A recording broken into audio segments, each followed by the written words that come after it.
کہ آپ نے اپنے وقت کو متعین کرنا ہے، وہ آپ نے پہلے اپنی استغفار یا درود پاک پڑھنے کی حد مقرر کر لی ہے۔ تو جو تیسرا اسٹیپ ہے وہ ہے کہ آپ نے کس وقت کرنا ہے، کون سا وقت آپ کے لیے صحیح ہے، یہ آپ نے دیکھنا ہے۔ ویسے تو ناظرین استغفار کرنے کا جو بہترین وقت ہے جو نبی پاک رسول اللہ صلی اللہ علیہ وسلم نے فرمایا ہے وہ ہے تہجد کا وقت، رات کا آخری پہر۔ اس وقت میں جو لوگ کرتے ہیں اس کا مختصر کر لیتے ہیں، ان کے ساتھ بہت ہی جلد معجزات ہونا شروع ہو جاتے ہیں۔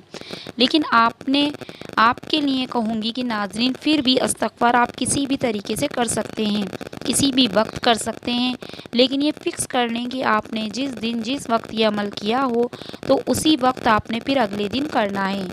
یعنی کہ آپ کو لگتا ہے کہ جس ٹائم آپ فری ہوں تو اس ٹائم کو اپنے لیے متعین کر لیں، اور آپ نے ڈیلی پھر اس استغفار کو یا درود ابراہیم کو اسی وقت ہی آپ کو کرنا ہے۔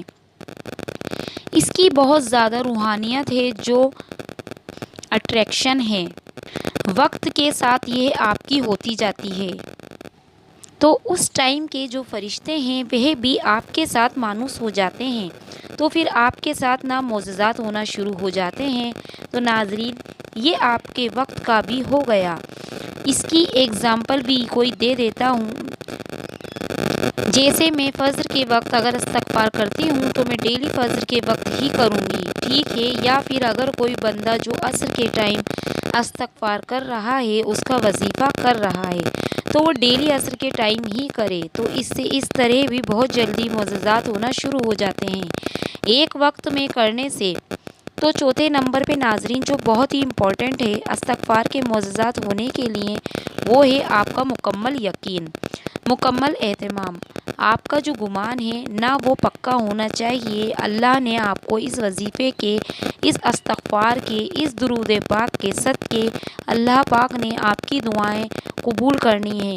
میری بات سنی ہے کہ اگر آپ کا یقین ہی کامل نہیں ہے تو پھر آپ بے شک نہ کریں وظیفہ، کیونکہ پھر آپ کو کچھ نہیں ملنے والا۔ کیونکہ یہ حدیث پاک بھی ہے کہ نبی کریم صلی اللہ علیہ وسلم نے بھی فرمایا کہ آپ یعنی کہ اللہ تعالیٰ کا ذکر کرو اس طرح مکمل یقین سے۔ یہ مفہوم بتا رہی ہوں تو اللہ تعالیٰ بھی فرماتے ہیں قرآن پاک میں کہ میں ہر بندے کے لیے ویسا ہوں جیسا وہ میرے ساتھ جو گمان رکھتا ہے، میرے بارے میں گمان رکھتا ہے۔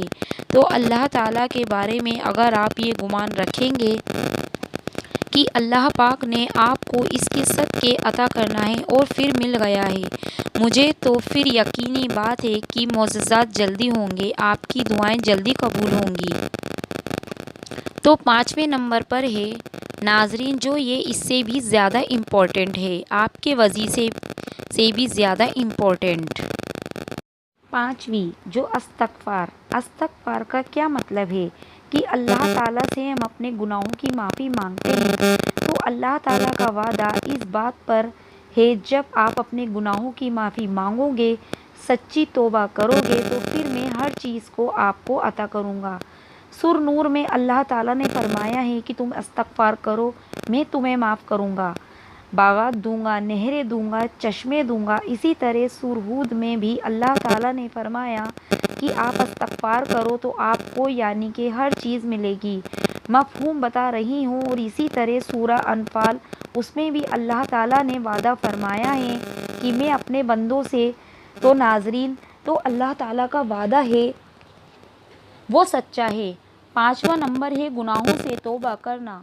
وہ گناہ آپ کے چھوٹے ہوں یا بڑے ہوں، ان سے پکی توبہ کریں گے تو آپ کا استغفار دیکھیے کیسے چٹکیوں میں قبول ہوگا، آپ کے ساتھ معجزات ہونا شروع ہو جائیں گے۔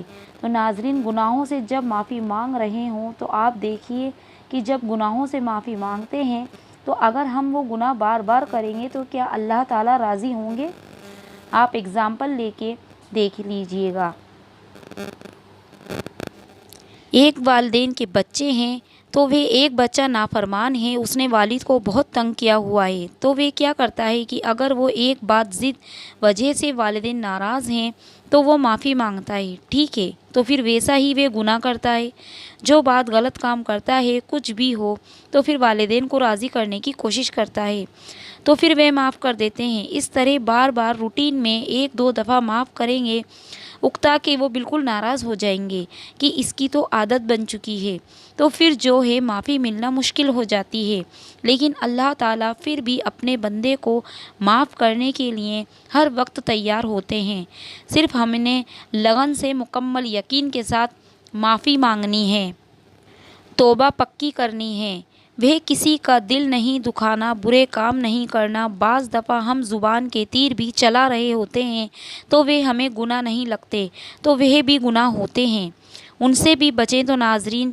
کہنا ہے سچے دل سے، دھیان سے استغفر اللہ، صرف آپ استغفر اللہ 100 مرتبہ بھی ان 5 چیزوں کے ساتھ، 5 جو امپورٹنٹ باتیں میں نے آپ کو بتائی ہیں اس کے ساتھ صرف استغفر اللہ بھی آپ ذکر کر لیتے ہیں تو انشاءاللہ تعالی اللہ پاک آپ کو ضرور معاف کرے گا اور آپ کی دعائیں ضرور قبول فرمائے گا۔ اس کے علاوہ بھی آپ جو ہے نا روز استغفار یا کوئی بھی دعا پڑھ سکتے ہیں، ذکر کر سکتے ہیں، لیکن آپ اگر صرف استغفر اللہ کا ذکر کرتے ہیں ان 5 چیزوں کے ساتھ تو امید ہے انشاءاللہ آپ کی وہ دعا بھی قبول ہو جائے گی جو آپ کو ناممکن لگتی ہے۔ تو ناظرین، آج کی ویڈیو آپ کو پسند آئی ہوگی، اگر ویڈیو پسند آئے تو اسے لائک اور شیئر ضرور کریے گا، اور اگر آپ لوگ میرے چینل پر نئے ہیں تو پلیز میرے چینل کو سبسکرائب کیجیے گا۔ ملیں گے اگلی ایک ویڈیو کے ساتھ انشاءاللہ تعالی۔ اللہ حافظ۔